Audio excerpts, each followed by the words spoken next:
शुरू करते हैं भाग 6। नानी के घर आने के बाद जब सब उससे मिलते हैं तो हर किसी का चेहरा खुशी से खिल उठता है। सब बड़े गर्मजोशी से उज्जवल का स्वागत करते हैं। मामा लोग कई भाई हैं और उनका परिवार काफ़ी बड़ा है, लेकिन सब अलग अलग रहते हैं। मामी के मायके गए होने के कारण शुरुआती कुछ हफ्तों तक मामा ही खाना बनाते हैं, लेकिन जल्द ही उज्जवल रसोई की जिम्मेदारी खुद संभाल लेता है। नानी अभी भी अपनी नौकरी पर जाती हैं, वहीं मामा एक प्राइवेट कर्मचारी हैं और रेलवे की नौकरी के लिए दिन रात मेहनत कर रहे हैं। घर के काम में उज्जवल पहले से ही निपुण है और जो बात उसे समझ नहीं आती, बड़ी मामी उसे प्यार से सिखा देती हैं। नानी, मामा, मामियाँ और ममेरे भाई बहन उससे बहुत प्यार करते हैं। अपने घर पर उज्जवल जिस चीज़ के लिए तरसता था, नानी और मामा यहाँ उसकी हर छोटी से छोटी ज़रूरत का ख्याल रखते हैं। मामा उसे अपने साथ सुलाते हैं, साथ बैठाकर खाना खिलाते हैं और नानी अच्छे अच्छे कपड़े लाकर देती है। उज्जवल की हालत में तेज़ी से सुधार आने लगता है। उसका पहनावा, बोलचाल और रहन सहन ऐसा निखर जाता है कि वह किसी बड़े और रईस घर का लड़का लगने लगता है। उसकी माँ के रहते जो दिन थे, मानो वही खुशहाल समय वापस आ जाता है। एक दिन उज्जवल नानी को कहते सुनता है, मैं तो बेटी के गुजरते ही इसे अपने पास ले आती, पर इसके बाप पर लगाम कसना ज़रूरी था। अगर बच्चे को ले आती तो वह बिल्कुल बेफिक्र हो जाता और खुले सांड की तरह घूमता। इसलिए इसे वहीं छोड़ा ताकि जिम्मेदारी के दबाव में उस पर थोड़ी लगाम लगी रहे। इतने सालों बाद नानी के घर आने पर उज्जवल को एक पल में दुनिया की सारी खुशियां मिल जाती है। वह मन ही मन ईश्वर से यही प्रार्थना करता है कि उससे अनजाने में भी कोई ऐसी भूल न हो जिसकी वजह से उसे यहाँ से वापस जाना पड़े। अब वह बिंदास होकर मामा का लाडला बनकर रहने लगता है। घर पर आने वाला हर मेहमान उज्जवल के अतीत पर अफसोस जताता है, पर उसकी सादगी, खूबसूरती और नए निखार की तारीफ करते हुए उसे ढेरों आशीर्वाद देकर जाता है। कुछ वक्त बीतने के बाद धीरे धीरे सबका व्यवहार थोड़ा बदलने लगता है। उसकी मामियाँ उससे ठीक से बात नहीं करती और बाकी मामाओं को भी कोई ख़ास मतलब नहीं रहता, लेकिन उसके छोटे मामा उससे बहुत प्यार और दुलार करते हैं। वे हर वक्त उसका ध्यान रखते और उसकी पसंद की चीज़ें लाकर देते हैं। इतने लंबे समय बाद इतना प्यार, अपनापन और हमदर्दी पाकर उज्जवल अकेले में खुशी के आंसू रो पड़ता है। कुछ ही महीनों में उज्जवल अपने मामा से बेइंतहा प्यार करने लगता है। वह सच्चे दिल से ठान लेता है कि कभी भी किसी तरह से अपने मामा का दिल नहीं दुखाएगा और ना ही अपनी वजह से उन्हें किसी के सामने शर्मिंदा होने देगा। यहाँ सब कुछ अच्छा चल ही रहा होता है, लेकिन यह सब देखकर छोटे मामा की पत्नी यानी उज्जवल की मामी अंदर ही अंदर जलने लगती हैं। उनका भी 2 साल का एक बेटा था, इसलिए वे बिल्कुल नहीं चाहती थी कि उज्जवल वहाँ रहे और उनके पति या सास के पैसे उस पर खर्च हो, लेकिन मामा के आगे उनकी एक न चलती। दरअसल सभी भाइयों में वही मामा उज्जवल की माँ से सबसे ज़्यादा प्यार करते थे। जब मामा पढ़ाई कर रहे थे और उनके हालात बहुत ख़राब थे, तब उज्जवल की माँ ने ही उनकी बहुत मदद की थी। इसी वजह से वे दिल से उज्जवल को संभालना और आगे बढ़ाना चाहते थे। कुछ महीनों बाद मामी ने उज्जवल से ढंग से बात करना भी बंद कर दिया। वे हर वक्त उसके बारे में बुरा भला कहती और उसे ठीक से पढ़ने लिखने भी नहीं देती। दिन भर वह उज्जवल को किसी न किसी काम में उलझाए रखती और समय पर खाने तक के लिए न पूछती। जब तक मामा या नानी घर पर रहते तो वह अच्छा व्यवहार करने का दिखावा करती, लेकिन उनके जाते ही वह बाकी मामियों और आसपास के लोगों से उज्जवल की चुगलियां करती और उसे बेवजह खरी खोटी सुनाती। उज्जवल के आने से मामी को बड़ा आराम मिल गया था, क्योंकि उन्होंने धीरे धीरे बड़े प्यार से रसोई का सारा काम उसी पर डाल दिया था। मामी के पिता एक ऊंचे पद पर थे, जिसका उन्हें बहुत घमंड था। उनका एक ही भाई था जो पैसे के घमंड में चूर और बेहद घटिया मिजाज का इंसान था। उज्जवल मामी की मीठी मीठी और चिकनी चुबड़ी बातों में आ जाता है और मामा से मिलने वाले प्यार व दुलार की खुशी में उनकी हर बात चुपचाप मान लेता है। लेकिन मामी धीरे धीरे उसके साथ बहुत गलत करने लगी। दिन भर घर के कामों में खटने के कारण उज्जवल बुरी तरह थक जाता, जिससे उसका दिमाग अशांत रहता और वह ठीक से पढ़ाई नहीं कर पाता। जब भी वह पढ़ने बैठता, मामी तुरंत बच्चे का बहाना बनाकर उसे किसी न किसी काम में लगा देती। उज्जवल समझ ही नहीं पाता था कि क्या करे, पर उसने कभी मामा या नानी से कोई शिकायत नहीं की, क्योंकि वह अपनी वजह से मामा की मुश्किलें नहीं बढ़ाना चाहता था। मामी बेहद सातिर दिमाग की थी। वे हमेशा चालाकी से अपने पति और सास को अपने मायके वालों के सामने नीचा दिखाती और बात बात पर परेशान करने या धमकी देने से पीछे नहीं हटती। इसी तरह 7-8 महीने बीत गए। जब उज्जवल की परीक्षा का समय आया तो वह अपने घर लौट गया। परीक्षा खत्म होते ही कुछ हफ्ते रुककर वह अपने सारे ज़रूरी कागजात लेकर वापस मामा के यहाँ आ गया। आने जाने का पूरा खर्च मामा ने ही भेजा था, क्योंकि वे यहाँ के कॉलेज में उसका दाखिला कराना चाहते थे। लेकिन इस बार नानी ने साफ मना कर दिया। उन्हें चिंता होने लगी कि अगर सारा पैसा उज्जवल के पीछे ही खर्च होता रहा तो उनके अपने पोते के भविष्य के लिए मामा क्या बचा पाएंगे। इसके अलावा जब भी नानी उज्जवल का चेहरा देखती, उन्हें उसमें उसके पिता धीरेन्द्र की झलक दिखाई देती, जिससे वे बहुत चिढ़ जाती थी। इसी चिड़चिड़ाहट और गुस्से में उन्होंने मामा को उज्जवल का दाखिला कराने से रोक दिया। लेकिन नानी के टोकने पर मामा इसे छोटी सी समस्या है कहकर टाल देते हैं और सबके मना करने के बावजूद उज्जवल का एडमिशन कॉलेज में करवा देते हैं। उज्जवल दिल लगाकर पढ़ने की ठान लेता है और ईश्वर से प्रार्थना करता है कि सब ठीक रहे, पर मामी उसकी राह में लगातार मुश्किलें खड़ी करती रहती हैं। उज्जवल उनकी आंखों में फूटी आंख नहीं सुहाता था, फिर भी वे बड़े सातिर तरीके से उसके सिर पर हाथ फेरकर और मीठी मीठी बातें करके उसका ध्यान पढ़ाई से भटका देती। उज्जवल तो शुरू से ही प्यार का भूखा था और उसने कभी सच्चा दुलार देखा नहीं था, इसलिए मामी के इस झूठे लाड प्यार में आकर वह उन्हें अपनी सगी माँ जैसा मानने लगा था। मामी झूठे आंसू बहाकर अपनी और मामा की कस्में देकर उज्जवल को अपनी उलझनों में फंसाए रखती है। उज्जवल की सबसे बड़ी कमजोरी प्यार थी, जिसके कारण वह आंखें मूंद कर उन पर भरोसा करता है और उनकी हर बात मान लेता है। मामी, नानी और मेरे भाइयों के बारे में उल्टी सीधी बातें कह कहकर उज्जवल के कान भरती रहती है और उसे सबके खिलाफ भड़काने लगती है। कुछ वक्त बाद अचानक सब कुछ बदलने लगता है। उज्जवल समझ ही नहीं पाता कि उसके साथ आखिर फिर से ऐसा क्यों हो रहा है।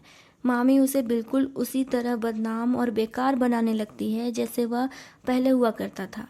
मामी का रूप उसके लिए किसी डायन से कम नहीं है, लेकिन उज्जवल बिल्कुल साफ और निश्चल दिल से उन्हें माँ समझता है, इसलिए वह उनकी चालों को कभी समझ ही नहीं पाता। अब सबकी बातें उज्जवल के दिल में घर करने लगती हैं। नानी भी उसकी छोटी मोटी गलतियां निकालकर सबके सामने उसके बचपन की बीती बातें और अनजाने में हुई भूलों को उछालती रहती हैं। यहाँ तक कि कभी कभार उसके मामा भी सबकी बातों में आ जाते हैं और उसे कुछ बातें कह देते हैं, लेकिन फिर भी वे हमेशा बाकी चीज़ों को नज़रअंदाज ही किया करते हैं, क्योंकि वे अपनी बहन यानी उज्जवल की माँ से बहुत प्यार करते थे। उज्जवल को कभी कभी खुद पर भी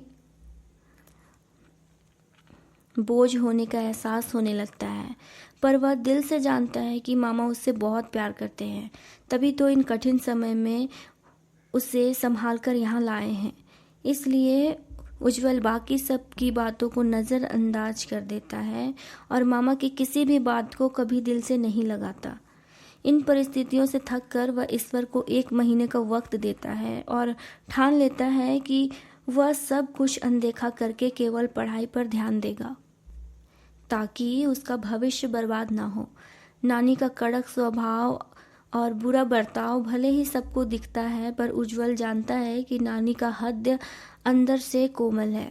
जब भी मामियों या भाइयों के किचकिच होती, तब नानी अपनी मरी हुई बेटी को याद करके अपनी छाती ठोकते हुए कहती हैं, अगर आज इसकी माँ जिंदा होती तो यह मेरे दरवाजे पर थोड़ी पड़ा रहता। तो उज्जवल का दिल भर आता है। अपनी माँ के बाद वह उन्हें पाकर बहुत खुश था। वह मामा के एहसानों को चुकाने के लिए बस एक काबिल इंसान बनकर उनका नाम रोशन करना चाहता है। लेकिन मामी तो हाथ धोकर उसके पीछे पड़ी है। वे घर में सबके कान तो भरती ही हैं, उज्जवल के पास आकर भी चिकनी चुबड़ी बातें करके उसके कान भरती हैं और उसे उकसाने की कोशिश करती रहती है। उज्जवल का ध्यान भटकाने के लिए वे उससे उसकी गर्लफ्रेंड या लड़कियों के बारे में हमदर्दी जताकर पूछताछ करती है, जबकि उज्जवल इन सब से बहुत दूर रहता है। उसने तो अपने मन में एक सादगी भरा सपना सजा रखा है और अपनी पसंद ईश्वर पर छोड़ दी है। मामी जानबूझकर उसके सामने लड़कियों की बातें छेड़ती हैं और कुछ महीनों बाद तो हद ही हो जाती है। मामी उज्जवल को एक झूठे मामले में फंसाकर बिना किसी गलती के मामा से रंगे हाथों पकड़वा देती है। मामी घुमा फिराकर शुरू से ही मामा के कान भरा करती हैं थी। इतने से भी जब उनका पेट नहीं भरता तो वे उज्जवल को मोहल्ले की लड़कियों के चक्कर में फंसाने की पूरी कोशिश करती है। इन सब बातों से मामा उज्जवल पर गुस्सा तो होते हैं, लेकिन हर बार सब भूलकर उसे सिर्फ पढ़ाई पर ध्यान देने के लिए कहते हैं। वे वैसे तो उज्जवल पर भरोसा करते हैं, पर अपनी पत्नी की बातों में आकर कभी कभी उसे बुरी तरह डांट भी देते हैं। मामी को उज्जवल का अच्छे कपड़े पहनना, अच्छा खाना, कहीं घूमने फिरने जाना या मामा से पॉकेट खर्च मिलना फूटी आंख नहीं सुहाता। नानी और मामा के सामने तो वे चेहरे पर खुशी का दिखावा करती है, लेकिन बाद में अपने बेटे के भविष्य का रोना रोकर उज्जवल को ताने मारती है और मामा के बारे में अनाप शनाप बातें बोलती हैं। इस तरह मामी ने उसका जीना दुश्वार कर रखा होता है। उज्जवल खुद तनाव में रहने लगता है कि अगर वह यहाँ रहेगा और मामा उस पर इतना खर्च करेंगे तो उनके अपने बेटे का क्या होगा। वह एक पल भी वहाँ रहना नहीं चाहता। वह अपनी पढ़ाई की वजह से रुका हुआ है। वह बार बार खुद को समझाता और संभालता है। इसी बीच एक दिन नानी किसी काम से बाहर गई होती है और मामा भी अपनी ड्यूटी पर होते हैं। तभी मामी के मायके से उनका इकलौता भाई अपनी भांजी यानी मामी की बहन की बेटी शालिनी को वहाँ पहुँचाने आता है। शालिनी उज्जवल की ही उम्र की है। मामी के भाई को नानी और घर के बाकी लोग बिल्कुल पसंद नहीं करते, क्योंकि वह बहुत खुदगर्ज और घमंडी इंसान है। नानी तो उसके परिवार का आना जाना कतई पसंद नहीं करती, क्योंकि उनकी वजह से मामा का बहुत नुकसान हो चुका था। इसलिए वे लोग नानी के घर पर न रहने का फ़ायदा उठाकर आते हैं। उज्जवल ने बस बाकी मामियों से सुन रखा था कि मामी अपने मायके वालों के सिवा यहाँ के किसी सदस्य को सम्मान नहीं देती, पर उज्जवल इन बातों पर ज़्यादा ध्यान नहीं देता। नानी के न होने पर मामी को बड़ा मौका मिल जाता है। मामा भी दिन भर काम में रहते हैं। मामी अपने भाई और शालिनी के लिए पास्ता, नूडल्स और तरह तरह के पसंदीदा पकवान बनाती है, लेकिन सिर्फ 2-3 लोगों के हिसाब से। हर बार वे बहाना बनाकर उज्जवल को टाल देती हैं। रात में जब मामा घर लौटकर उज्जवल के बारे में पूछते हैं तो मामी झूठ बोल देती है कि उसे तो खिला पिलाकर पहले ही सुला दिया है। 2-3 दिनों से उज्जवल को सही से खाना तक नहीं मिला होता है। जब वह किचन में जाता तो देखता है कि मामी सिर्फ दूध वाली चाय बना रही हैं। खाने के बर्तन खाली पड़े हैं और पूरा किचन गंदा है। वह कुछ बनाने की सोचकर इधर उधर होता है तो मामी उसे सुबह या रात की बची खुची रोटियां और चावल अचार के साथ खाने को कह देती है। उज्जवल मना करता है तो वे उसे खरी खोटी और कड़वी बातें सुना देती है, जिसके बाद वह अपने कमरे में जाकर फूट फूट कर रोता है। 3 दिन बीतने के बाद भूख से बेहाल उज्जवल अपने बैग से पैसे निकालकर गिनने लगता है। उसके पास लगभग 550 रुपये होते हैं, जो उसने पूरे साल अपने पॉकेट खर्च से बचाकर कॉलेज की ज़रूरतों के लिए रखे थे।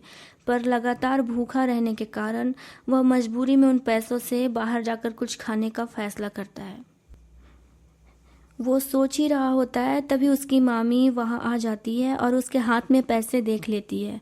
शाम का वक्त होता है। उज्जवल कुछ कहे या सोचे इससे पहले ही मामी बिना देर किए उसके घर की बाइक पर अपनी भांजी शालिनी के साथ चौक भेज देती है। वे शालिनी से कहती है कि उज्जवल उसे बाहर कुछ खिलाने पिलाने और घुमाने ले जा रहा है। उज्जवल को मजबूरी में जाना पड़ता है। चौक पहुंचते ही शालिनी शहर के एक बड़े और अच्छे रेस्टोरेंट में जाने की जिद करने लगती है। वहां पहुंचकर वह उज्जवल की स्थिति से बेखबर अपने लिए अपनी पसंद की चीज़ें ऑर्डर कर देती है। उज्जवल अपनी सीमा जानता था कि वह अपनी हैसियत से ज़्यादा खर्च नहीं कर सकता, इसलिए वह अपने लिए कुछ भी नहीं मंगवाता और सिर्फ पानी पीकर शालिनी से कह देता है कि उसका मन नहीं है। शालिनी के खाते पीते ही 500 का बिल बन जाता है। उज्जवल चुपचाप बिल चुकाता है, शालिनी को बाइक पर बैठाता है और घर लौट आता है। घर आकर शालिनी को छोड़ने के बाद वह बाइक पर बैठा बैठा ही गहरी सोच में डूब जाता है। दरअसल बात ऐसी होती है कि पिछले 3-4 महीनों से उसके दिमाग में लगातार बार बार एक ही बात घूम रही होती है कि वह कहीं दूसरी जगह अपने लिए काम ढूंढ लेगा और कामकाज करते हुए अपनी पढ़ाई पूरी करेगा, ताकि उसे किसी का दुर्व्यवहार या अनाप शनाप बातें न सुननी पड़े और ना ही किसी पर बोझ बनकर निर्भर रहना पड़े। वह अपने पुराने कॉलेज के प्रिंसिपल पर आंख बंद करके भरोसा करता था। इसी भरोसे के सहारे वह बिना प्रिंसिपल से पूछे या उन्हें बताए केवल उनके थोड़े बहुत सहारे से रहने और काम करने का खुद ही फैसला करके घर और सभी रिश्तेदारों को कुछ समय के लिए छोड़कर निकलने की तैयारी में रहता है।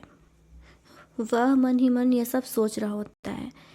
एक दिन बाद शाम के वक्त उज्जवल का ममेरा छोटा भाई उसके पास आता है और मासूमियत से कहता है, भैया आप कल मुझे घर पर ही छोड़ गए, अपने साथ खाने क्यों नहीं ले गए। उज्जवल उसका मासूम और प्यारा सा चेहरा देखकर तुरंत उसे गोद में उठा लेता है और सड़क किनारे एक ठेले के पास ले जाता है, जहां दोनों मिलकर बर्गर खाते हैं। उज्जवल उस वक्त बेहद दुखी होता है। वह अपने भाई को लेकर सड़क पर एक शांत जगह पर बैठ जाता है। उसका मन एक पल भी नानी के घर में रहने का नहीं करता। वह खुद को सिर्फ उनके ऊपर एक बोझ समझता है। उसे लगता है कि उसकी वजह से नानी के घर में कोई भी खुश नहीं है और न ही कोई उसे पसंद करता है, ना ही उससे ढंग से बात भी करना चाहता है। नानी भी हमेशा पूरे परिवार और मोहल्ले वालों के सामने उसे बेइज्जत करती रहती है और उसके बाप की जिम्मेदारी याद दिलाकर सबके सामने जलील करती है। उज्जवल किसी से कभी कुछ नहीं कहता था, पर शुरू से ही सबके इस तरह के व्यवहार के बारे में घंटों सोचता रहता। उसे उस घर में हर वक्त बिल्कुल बेगानों जैसा महसूस होने लगता है। अपने छोटे भाई के साथ बैठा उज्जवल जब यह सारी बातें सोच रहा होता है और सब कुछ याद करता है तो वहीं फूट फूट कर रो पड़ता है। उसका छोटा भाई लॉलीपॉप खाते हुए उसे टुकुर टुकुर ताकता रहता है, पर उज्जवल अपने भाई का प्यारा सा चेहरा देखकर सोचता है कि मेरे मामा ने मेरे लिए इतना किया है, उतना भी करने वाला कोई नहीं है। वे तो अच्छे हैं, इसलिए मुझे सब कुछ छोड़कर सिर्फ अपनी पढ़ाई पर ध्यान देना चाहिए। यहाँ अगर मैं दुख तकलीफ या भूख प्यास जैसी आलतू फालतू चीज़ों में पड़ा रहा तो मैं एक पल भी ठहर नहीं पाऊंगा और मेरी पढ़ाई रुक जाएगी, जिससे मेरा करियर खराब हो जाएगा। इस डर की वजह से वह तुरंत ही वहाँ से अपने भाई को लेकर उठता है और भगवान पर भरोसा करते हुए खुद को थोड़ा खुश मिजाज बनाकर घर पहुँचता है। घर आते आते रात के 9 बज रहे होते हैं। मामा गोद में अपने छोटे बेटे को देखकर उज्जवल पर बुरी तरह बौखला उठते हैं, क्योंकि मामी पहले से ही उनके कान भर चुकी थी। उस वक्त मामा को लगता है कि उज्जवल दिन भर आवाराओं की तरह घूमता रहता है और इतनी रात गए उनके छोटे बेटे को लेकर पता नहीं कहाँ पड़ा हुआ था। गुस्से से लाल आंखों के साथ वे अपनी बीबी से कहते हैं कि आज रात इसे बिल्कुल खाना पीना मत देना, ऐसे ही सोने देना। सबके सामने उज्जवल का एक तरह से तमाशा बन जाता है। हालांकि वह दिखाता है कि उसे इन सब से फर्क नहीं पड़ता, लेकिन अंदर ही अंदर उसका दिल कुहक जाता है और उसे बेहद बुरा लगता है। इन सब के बाद मामा दूसरे कमरे में जाकर अपने लैपटॉप पर काम में व्यस्त हो जाते हैं, जबकि दुखी उज्जवल बिना कुछ खाए छत पर जाकर सो जाता है। रात के लगभग 11-12 बजे मामा मामी के साथ छत पर आते हैं और उज्जवल से पूछते हैं कि उसने खाना खाया या नहीं। उज्जवल हाँ कह देता है। इतने में ही मामी तपाक से बोलने लगती है कि हाँ जी, यह तो मेरे सामने ही खाकर ऊपर आया है, चलिए आप भी आराम कीजिए। मामा के जाते ही मामी शालिनी से कहती है कि इसके मामा तो दिन भर काम से थके हारे रहते हैं, इस लड़के का क्या है, इसकी तो जरा सी बात में शक्ल बन जाती है, पता नहीं अपने घर वापस क्यों नहीं चला जाता। मामी की ये बातें उज्जवल को हर वक्त चुभती रहती हैं और वह वही मन बना लेता है कि अब वह यहाँ बिल्कुल नहीं रहेगा।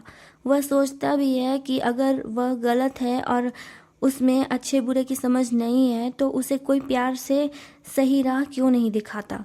नानी भी हर वक्त ऊंची आवाज़ में डांट कर उसका तमाशा बना देती है, जो उसे बिल्कुल पसंद नहीं है।